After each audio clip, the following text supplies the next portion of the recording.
Hi everybody.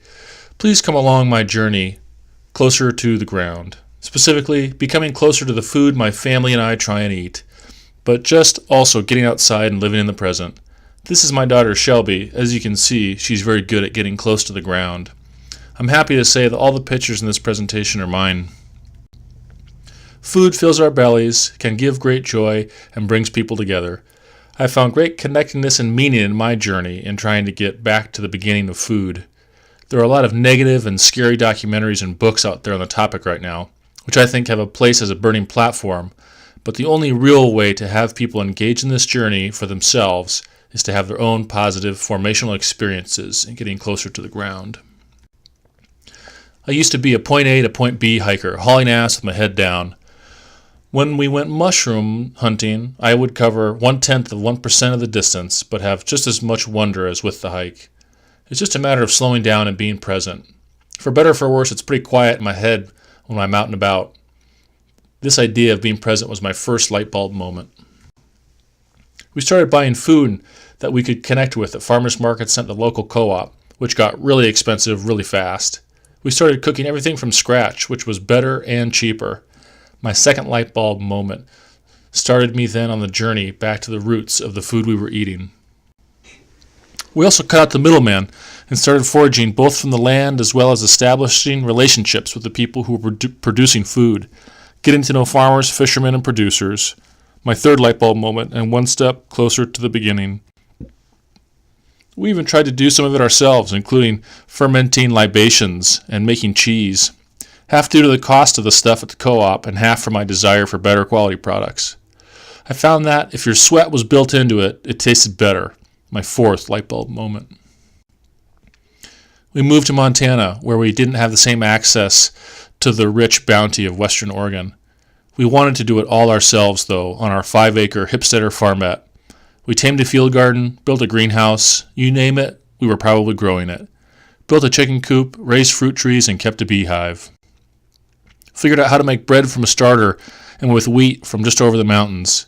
We harvested wood for heat, fought off coyotes and badgers. Helped a neighbor with his hand-line irrigation.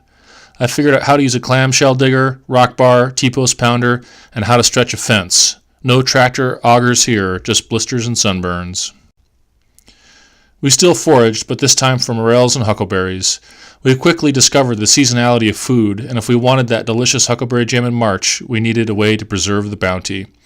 We found canning, dehydrating, and freezing. Salsas and pasta sauces, jams and marmalades. We pickled anything that could be pickled. One fond memory was canning tuna and blackberry jam on the beach during an Oregon summer road trip. The seasonality and food, its preservation, was my fifth light bulb moment. If we didn't do it, the grocery store was always waiting. Pseudo self-sufficiency. Damn, it was a lot of work. Our sixth light bulb. Working 50 hours a week and then having to come home and work some more was wearing on me. I wasn't able to go hiking or enjoy the Montana summers because of the labor. This was one of the reasons we moved away from the farmette. That being said, I'd love to get back to it someday. Add some pigs and a cow into the mix. Maybe when I figure out how to make a full-time living on part-time work, or maybe when I retire. We were out there, an hour 30 to the nearest Costco. We definitely had a sense of self-reliance. The country is last in line to get the power turned back on and the last to get the snow drifts plowed off the road. You didn't get to take a day off work just because it snowed. You and your neighbors had to rely on each other to get the job done. This is me in Norm McLean's footsteps on the Blackfoot River in Montana. Nothing beats trout on a riverside fire or a home-smoked salmon. Just like you have to have your radar up and present when searching for mushrooms, the same goes for fishing. Watch your currents pull the line, or watch for slippery rocks that may cause you to fall in. Hunting was definitely a step up from the tomato garden. It's not all peaches and cream. With emotional highs and lows, hot sun, and freezing snow, lots of hunters dropped their animals off to be processed, but along my journey, butchering it myself was the only path. This is raw, sweaty, and smelly work, but it's really something when a piece of smoked venison jerky can take you right back.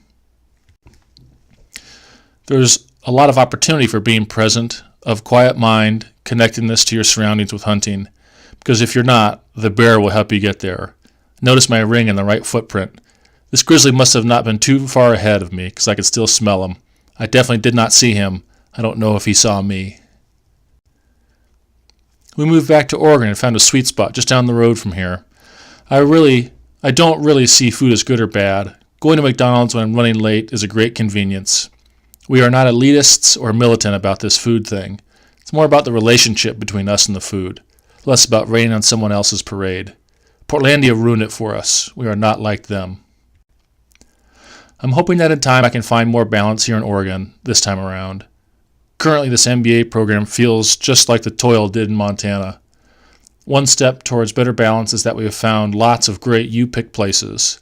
I say, let somebody else pick the weeds.